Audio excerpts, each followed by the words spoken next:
Hey everybody, what's going on? Emo Tempest here, and today I'll be doing my tournament recap, if you will, from the Ottawa Reraise. We're just gonna go over pretty much the deck, how the day went, how the weekend went overall, and my matchups and stuff like that. Things to take away. If you don't know yet, we did end up finishing in top 4. It was a grueling tournament. It was crazy, a lot of games, and unfortunately our our tournament day ended losing to Mono Fire 14. Very aggro heavy deck, but yeah, we'll get into all that. But yeah, so let's get started, guys. The first thing I want to talk about obviously is the deck. Now I went with the Wind Water Cast Count, and I know a lot of people are probably wondering, at least I've gotten this a lot, it's like I've never seen this version of this list before. I've never seen anybody play that, and I guess the follow-up question is, why are you playing this, right? And so we're gonna go into that right now. The first reason why we chose this was it turned out, it started off as like a joke and as a challenge, I guess, that I lost at our locals. And shout outs to Sergio Bravo for the deck recommendation and the grueling training that we went through for this. And so his idea was to originally go in with the Mono Wind or the Wind Ice cast count, right? That everyone's more familiar with. But I didn't like the way those decks matched up to what I believe were very relevant meta choices, right? And the two candidates were, the two outliers, I guess, that stood in my way from taking either one of those lists was Avalanche and Rydia Palimporum. The matchup is not favorable for either of those, into either of those. It's probably somewhere in the 30-70 range, and if not less. Obviously, like I anticipate when I go into any of these events that the caliber of a player like piloting those decks is very difficult, right? And I was right. There was only one player on the Rydia Palimporum, but he was playing it aggressively well, and with a lot of interesting techs that probably would have choked me up if we had played in tournament. Luckily for me, I dodged them all day. But yeah, so with that being said, the second reason was that I found that we actually ended up trying a bunch of different cast counts, right? We tried the wind water, wind fire, wind ice, wind lightning, and wind. I didn't really fully jump into the wind earth one because I didn't like the card choices in general, and I was running out of time. So we stuck. It was either between wind water and wind ice, and wind water won. The biggest reason for me at the end was the backup line. The backup line always felt good, and we'll go into that real quick. So it is 3 Sarah and 3 Norse Talon. For the most part, most decks will play either one of these. And what I mean by that is that, like, if it's a wind deck with something, or if a water deck X whatever, they'll play these, right? Because these are your color fixers. Playing both of them leads you to fixing everything, right? And this is the extra, right? So Princess Sarah will get you any of these 4, right? So you're color fixed either way. Gordon was just a one of, just in case we needed more water to search instead of searching more Sarahs. And the Norse Talons ended up getting you any of this, right? So opening up either a simple two cost, which is usually what you go for, or you're opening up your searchers. The search engines, again, it was, I can only think of one game where I didn't open one of these and I kind of struggled, right? Because it took me a while to see another color. But every game I can tell you with confidence that I was either seeing one of these or getting, or seeing the right colors all the time. And I was never able to, even if I don't open them, and if I see them 2 turns later after playing one of these, I'm always getting the right card I need to do the whole cast count thing, right? And if it needs to be said, Althea is your big piece. We play 2 of them just in case they break them. Fiona's a good one just to search when you're missing the right cards. The Selkie is the same thing. The Selkie gets your Luso and your Ochus. I chose the Pavlov because he extends the combo, and that's kind of the big deal. These were really good choices towards the end. We were testing with some other things, but the Clavats and the Selkies make Leviathans and Bismarcks very strong cards, much stronger cards later in the game. And this card is still one of my favorites, one of the strongest I think in the game still. Obviously it comes at a cost, but it's really worth it. And so being able to recur these, flip these up into your hand on your turns for either extending the combo, or at damage 5, your opponent always seems to never think that. Everyone's so fixated on Atamos and Ochu that they forget that this backup at damage 5 extends the combo and does things. So lifting it up to draw 2, or lifting this up to break something in a very clutch situation on your turn, obviously, just really breaks the game a little bit for you.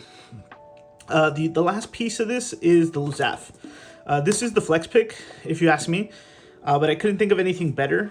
And I mean that not in the negative way, I mean like in an optimal way, because of the versatility of this card. The Luzaf, not only saves things, but it also triggers my 2 primal effects. And so like, and it takes something off. And being able to flip this up, recur this with Althea, and play this on both turns is just breaking, if you ask me. I would believe there was 2 games over the weekend that just let me abuse this. Like I had this up the whole time. Well, I would probably had it tapped, and I had something like this, right? Like this up, so I could cast it.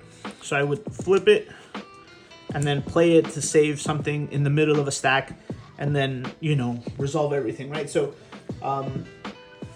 yeah, it was actually really crazy. And if you guys get a chance to try this out and you see that line, hold it, because it's big. Some might say this is too expensive, but you always have cards in your hand for this deck, like always, or at least you should, right? If you're playing it efficiently. And so being able to recur this on the turn that Leviathan or Bismarck is being targeted, you're drawing and reducing, and then playing it to save something and killing something else. It's very protective. So yeah, those are the backups. Again, just in my opinion, very efficient. We're gonna go to the forwards real quick. Obviously it has the cast count core, which is usually what some would say is this. 2 Lusos, 3 Zidanes, Lulus, Rosas, and Bismarck. Probably the more important ones are the Rosa and the Luso, obviously. And then the Zidane, who was a complete monster over the weekend, stealing just an abundant amount of things. X-Death, Shinryu's, Leviathan, Bismarck's, Hien's. I stole an Amaterasu at some point, Brynhilder's. Yeah, it was fantastic. He put in so much work in like any of the wind mirror kind of. He did so much. Lulu's just great for it to recur the summons, which we'll talk about in a bit. And the Rosa is the important piece, right? This is the most important one. This one does everything. Activates. This one extends the combo and is the combo pretty much. So obviously at 3. And then Bismarck, because he's a fantastic card. It just helps you net value and removal. The flex picks were the Typhon, the Aerith, and the Ash, right? So the reason we run the Ash was on some turns you just need to draw a few more cards. Also, she ends up being untargetable. She's just a different cheap body that helps you, you know, extend the combo again, and then just search and dig for pieces if you're like struggling. I wouldn't put her up or take her out. She stays at 1. She's very good. It was a flex pick for me because we've been dancing around some other cards when building this. The Typhon is also a late addition, but I found to be very useful. Multiple reasons. This deck doesn't have ways to remove from the break zone, and with things with so many decks being able to recur, like Samurais, right? They have you can bring a reborn one now. 2 of them. They have 2 backups to do that. It's also very heavy, like break zone dependent, having the number of Samurais and Tenzen targets and etc. Avalanche, which was already a problem for us, and you know, any of the Earth Lightning ones that are just control, and Man in Black has been making a big appearance. Typhon kind of helps deal with that. The reason we play Typhon instead of Kadaj is because we don't want to get color locked. There's nothing worse in a deck like this where you are maybe looking for cards and outs, and boom, you draw a dark card. You can't pitch it, you can't cast it. It's just the worst, right? So Typhon not only like gives us that, you know, break zone hate, I guess you could say, in like small things, but it also never dies, can lift himself, right? Triggering this, and obviously I haven't put him out here, as we'll talk about in a second, but triggering this. Also, you can add this to either CP or extending the combo, right? If you need to cast one more card. And incidentally, he has an S that works well because, well, we played 2 copies of the other one. Yeah, he did a lot of work. It helped in the Samurai matchup. It helped in some of the other matchups too. But again, just lifting him and being able to trigger things when I need to draw cards or get rid of something is great. Even blocking and then not taking damage, right? I'll block and lift him. Just good stuff.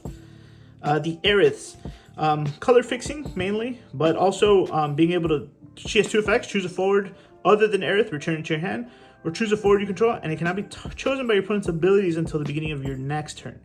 Right, so it gives them a whole turn of protection. During testing, I did this a lot. Just kind of protect Leviathan, and then Althea stuff and lift stuff. She also lets you extend the combo. If you have the backups, you can lift up the Lulu, play the Lulu again, get the summon again, or do the Zidane, have Zidane steal a bunch more, or, you know, whatever. Pick up any of the pieces that let you cast again. So she's there for that reason. And obviously the king of the weekend was Leviathan. The biggest thing I can say is that Leviathan is the answer to all of those, that I felt was the answer to the problems that this deck suffers. And that is mainly like the aggroing, sort of. I know he's an expensive aggro counter, but being able to, again, the backup line is efficient, right? And we're seeing the right colors. Being able to play him on a turn where my opponent's like a little handless or, you know, trying to go for throat is kind of crippling, right? And with stuff like Chocobo, Althea, Typhon out, or any ways to like lift up, even the backups, right? The Selkie and the Clevelats that we talked about. He's always just gonna kill things. The other thing I like to abuse here is the end turn triggers. At the end of the turn, he'll lift something, and then he'll kill something. My opponent is unable to respond. In a situation, obviously you guys are probably used to this from back in the old days when Sky Pirates were a thing, but or when Wind Water was just more relevant, I guess. It's these 2 cards made a big difference, right? Sitting at the end of the turn and not being able to do anything while there's an Althea active, you can't target anything, you're gonna lose, you can't play anything. It's just a really difficult board state to navigate through.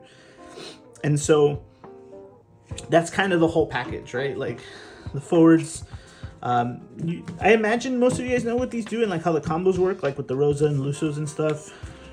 So I won't get too much into that. If not, I'm sure Matiski explains it much better than I do.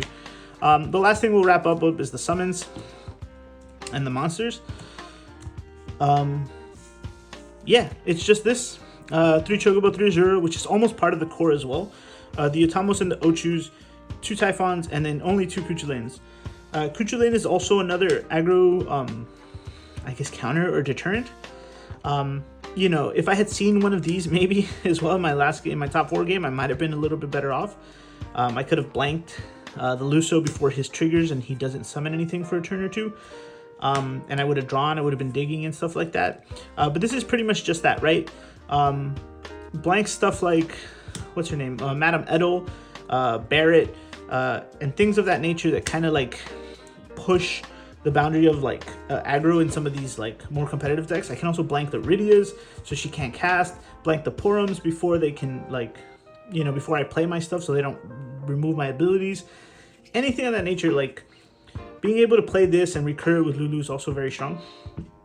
Having this, I think this is a very underappreciated card in the meta always, and I always find myself like just keeping it now, like for everything, anything water related.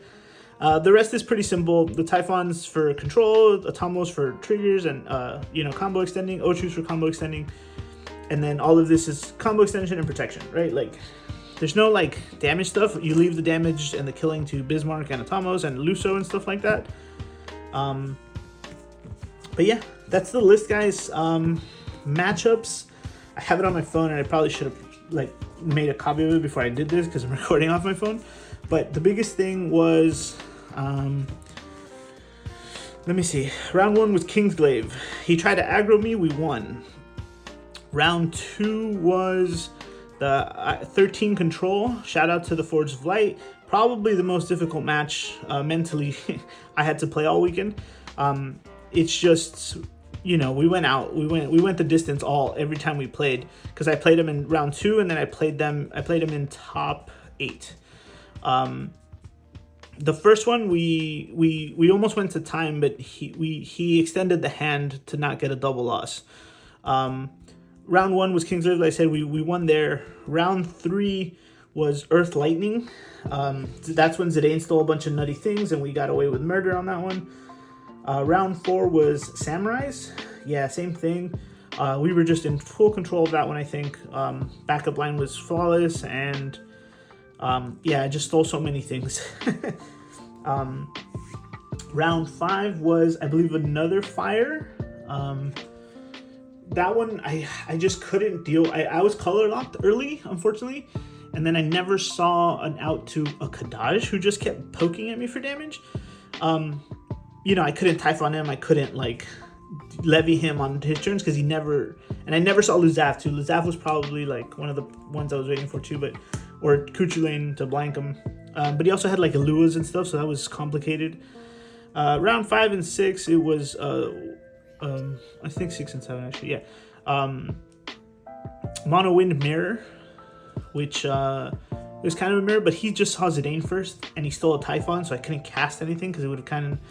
It was just a weird situation to be into, but you know, in the mirror match, whoever sees the Zidanes first, is usually the winner in that in that matchup. And then round 7 was against Sky Pirates, who also Zidane just stole Leviathan, Bismarck, and tons of other like things my opponent needed. Top 16, we finished it with a X2 finish.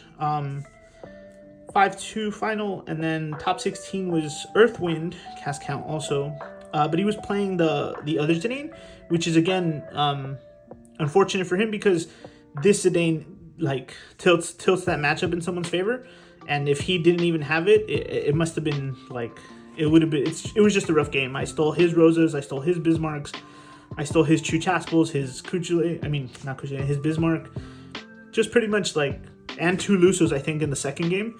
I stole 2 of his Lusos, so he couldn't even do the thing. Like, it was pretty bad. The top 8 match was against the category 13 discard control. Yeah, that game went probably like top cut wasn't timed, so we did. I think that game took an hour and a half, probably. I'm not gonna lie. We went to game 3. The first one, I thought I had it. I thought I had like stabilized right towards the end of the game, but he manages to play out his hand and drop a lightning, the 1-cost lightning, and then hit me for the 7th point of damage because I also had 0 cards in hand. And then round 2, I straight aggroed him and stole stuff with Zidane. I managed to hit 2 Arcanists into the damage while stealing X-Death and some other stuff along the way. And then game 3 was also a grind fest. But I think he noticed too, he might have made a misplay along the way, and you know, me too, it happens. And I think those were the deciding factors in that last one. But all in all, it was a great game. That game was probably, again, the most, probably my highlight for like most challenging and most difficult match to get through. Because in my opinion, that discard control counter stuff, like, kind of just deals with me. I had to go, you know, Scale Toad, Unileska, and Biblos all in one turn, and I'm just like, stabilizing was tough, but we got there. And then, unfortunately, my day was cut short. The rest of my tournament was cut there, because top 4 was against the Fire Aggro. Opens up Luso into Xenos into another forward 2 games in a row. And what I mean by open is that the Luso hits a Xenos off the top of the first trigger in, you know, turn 1, or his turn 1 anyway. And that was it. That was it for me. That was probably the shortest game I played all weekend. But But yeah, Canada was great, guys. They gave out a lot of stuff. Everyone got 2 emotes. These are my prizes for the weekend. And I think that's it. If I didn't cover anything else, make sure to ask in the comments. If you have any questions, leave them down below as well, and I'll get to them, of course. I hope you enjoyed this. Shout outs to JG and, you know, the whole Canada crew. JG for letting me stay there, and then, you know, Digger for all the hard work, and everyone else involved in behind the scenes there. Yeah, I think that's it. Will I continue to play this? Probably not. The meta's changing right now. We're about to get the Noctis and Ardence thing starter, and the new set drops in about a month, so a little over a month. So I'm going to be messing around with some other stuff in the meantime. Make sure to stay tuned for that. As always, guys, thanks for watching. Thanks for listening. Don't forget to like and subscribe, and I will see you next time. I don't think I'm going to San Diego, but I will see you guys next year for sure in the Crystal Cups, or whatever they end up being called. So until then, my friends, catch you later.